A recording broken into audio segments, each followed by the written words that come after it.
Hey everybody, Plushy here. I know I'm a bit late on this, but I feel like I've finally done enough testing to have a basic grasp on Grigori Rasputin, or Kire Kotomine. This is obviously the new servant we got for New Year's this year in JP, and people's opinion on him are quite split, which I find very interesting, so I want to give my 2 cents on the matter. So let's get into it by taking a look at his skills. So his first skill is a targetable 2000 HP heal, as well as a 3-turn 30% attack up, and a debuff cleanse, all on a 4-turn cooldown. I think this is a really powerful skill. The 3-turn attack up with a 4-turn cooldown means it only has a 1-turn downtime in terms of offensive capabilities, and obviously the heal is not huge, but with such a short cooldown, it does stack up, especially if the fight drags on. And finally, the debuff cleanse is really powerful in certain challenging quests, especially considered recently they really like quests that spam debuffs. This is a really powerful effect, and it's also targetable, considering, in my opinion, Rasputin's role in a team is going to be a hybrid tank DPS. This skill can both heavily benefit himself and his ally. And spoiler alert, he has a 3-turn taunt, so you can even do something like attract all the enemy's debuffs with his taunt and then cleanse it all at once with this skill. So overall, really flexible both offensively and defensively, and just really powerful skill. His second skill is a 30 MP charge, and a AoE 20 MP charge to all evil allies, and a 3-turn 20% arts up to all evil allies. Both of these effects include himself, and it also has a 2000 HP drain as a demerit. Even at the baseline level, this is a really solid skill. It's a 50 MP battery with a 3-turn arts up tied to it. You can't go wrong with that. And on top of that, it has supportability that can potentially make him a multi-core farmer. However, the evil ally only restriction is actually quite huge. I find myself not being able to find really good teammates to pair with him in most cases, and it's just kind of annoying. I really wouldn't take this aspect of his skill too high, because most of the teams I see involving him are usually more meme than practical. However, once again, it's just a good baseline skill, even if it only applies to himself. And the 2000 HP demerit, he really isn't scared of that. Sometimes he even welcomes it. You will see when we take a look at his third skill. And finally, arguably his signature skill, which is a self guts for 1-time 3 turns that is stackable with other guts effects, and also gives him a 3-turn effect that gives him, whenever a guts proc, he gains a 20% MP damage up for 5 turns. This is really similar to Tyrus' skill 2 effect. He also gains a 3-turn taunt, as well as a necromancy effect with a higher chance to proc for 3 turns, which is 80% at max level. This is obviously a very unique skill. It's very flavorful, and it's also is why I feel like his main role in a team is going to be a hybrid DPS tank.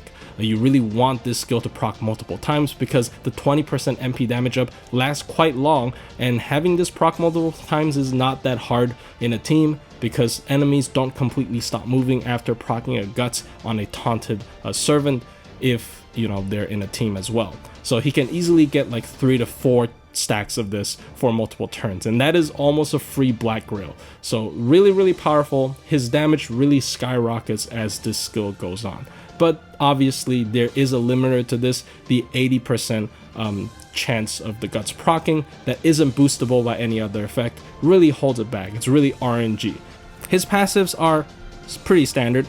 The 8% arts up is obviously always good on it, arts AoE, because it helps both damage and looping. The crit up and the Stargent up, really not that amazing. The mental debuff resistant up is also pretty okay, but it's not guaranteed, so I don't think it's that notable. And finally, he has poison immunity, which in certain quests it's going to be insane. It can ignore certain gimmicks of entire fights, but it's going to be really rare. But do keep that in mind. If you have we have a very poison-centric CQ in the future, he's going to be really great in it. And finally, his MP, AoE Arts. Congrats, we got another AoE Arts looper. It also deals 150% extra damage against enemies with evil alignment. I like servants with anti-trait damage, and evil is a very widespread trait. Once again, a little bit of a shame that it doesn't scale with overcharge, but 150% will do in most cases. This also makes him, stronger than his competitors whenever he's facing evil enemies, which is not going to be that uncommon. It also inflicts burn Spreading Fire, Curse, Evil Curse, all for 3 turns on the enemy. The Burn and Curse base damage is 1k. And the Spreading Fire and Evil Curse dot boost is 100%. This is actually pretty strong, but usually you want to focus on one dot type. I do think it is possible to have multi-dot teams pop up in the future, but as of now we only have him and Koyan Dark, and I don't think that is enough.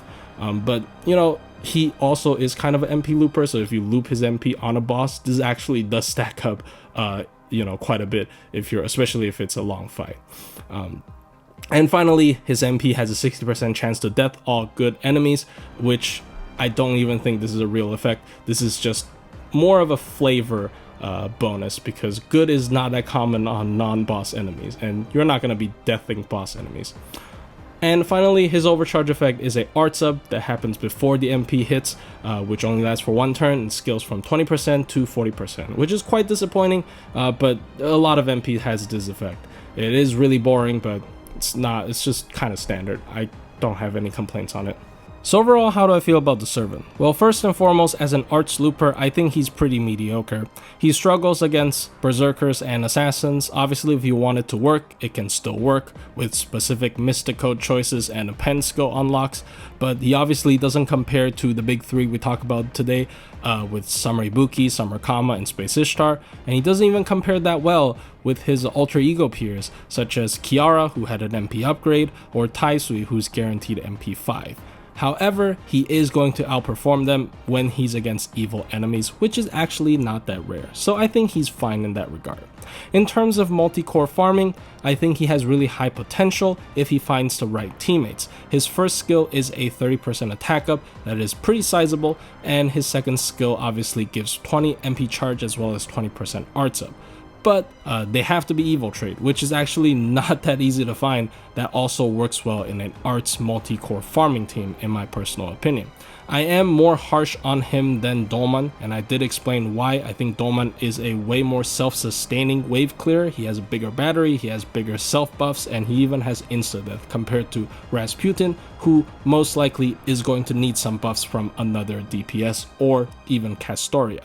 So I'm not saying he's bad in multi-core farming, I'm just saying he isn't that amazing in multi-core farming, especially in 90++, where there could be mixed nodes, you know, alter ego, you can't fight nodes with both knights and cavalries, and also, you know, you also have to find a evil ally that specifically pairs well with him, which is not very easy, and I find it also usually not worth bringing someone like Mole or a Moriarty just to make him work with a non-evil ally. As for challenge quests, I think he is one of the most interesting but also a little bit frustrating servants we've gotten in quite a while.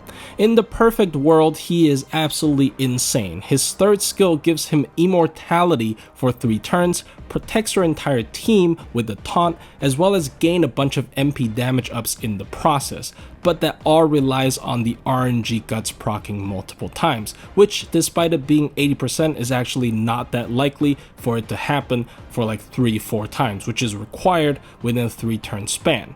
Taunted Guts works very interesting in this game. It skips the second action of the enemy. So I made 2 little clips here to demonstrate. If you're facing 3 enemies, the second servant that were to attack would be skipped, and if you're facing 1 enemy, obviously that servant just has 1 less action. Obviously there are some really niche, like super niche situations where this can be useful, such as if the second enemy to attack has a very nasty effect, you can essentially skip their turn for 3 turns in a row with Rasputin, but obviously that is a little bit too specific to warrant further discussion. Well, back to his skill 3, really high ceiling, but also can be really disappointing. Because of how Taunted Guts work, his guaranteed guts doesn't even guarantee 1 turn of survival when you activate this taunt skill. So it also has a really low floor, which is kind of annoying to me, considering I think his first skill paired up with a taunt skill on the third actually makes him a really tactical servant, but he's also so RNG reliant. Obviously, there are ways to bypass that or sort of mitigate that, such as protecting him with other effects like a Castoria invul during his taunted turns, but it also reduces the potential of that skill because you really want to play risky with that skill to gain as much MP damage up stacks as possible so you can fire back with a super powerful MP at the end of all of that. You can even put a Black Rail on him to gain an extra Guts proc at the end of every turn. But once again, that just increases the chance of him randomly dying within the 3 turns of taunting. I think he's really fun, but he's definitely not like going to be a mainstay challenge quest support servant or challenge quest DPS. In terms of solos, it's pretty similar. His third skill can potentially be a 3-turn survival skill, but it also can just be a 1-turn survival skill. And also add on the fact that he is an AoE servant. He doesn't really have the means to back up the solo playstyle. I don't think he's an amazing solo servant either. Especially considering you also can't get insane amounts of MP damage ups if you're soloing. At max you get 60%, which I'm not saying is low, but is also not insane compared to someone like Tyra, which can guaranteed stack that, and is also 25% per stack.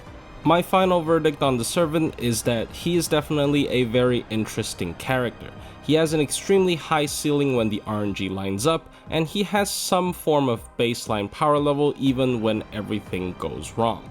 With his very short cooldown damage buff on his skill 1, a pretty okay 50 MP battery with a small buff to himself, and the anti-evil power mod on his MP. He's definitely not going to be something amazing though if you don't consider his maximum potential, and can be a little bit lackluster in the gameplay department. However, you can still make him work if you really like him as a character, and if you invest enough stats into him, as most servants do, he's going to serve you pretty okay. Anyways, hope you guys enjoyed the video, and best of luck on rolling for Rasputin, and I'll see you guys in the next one.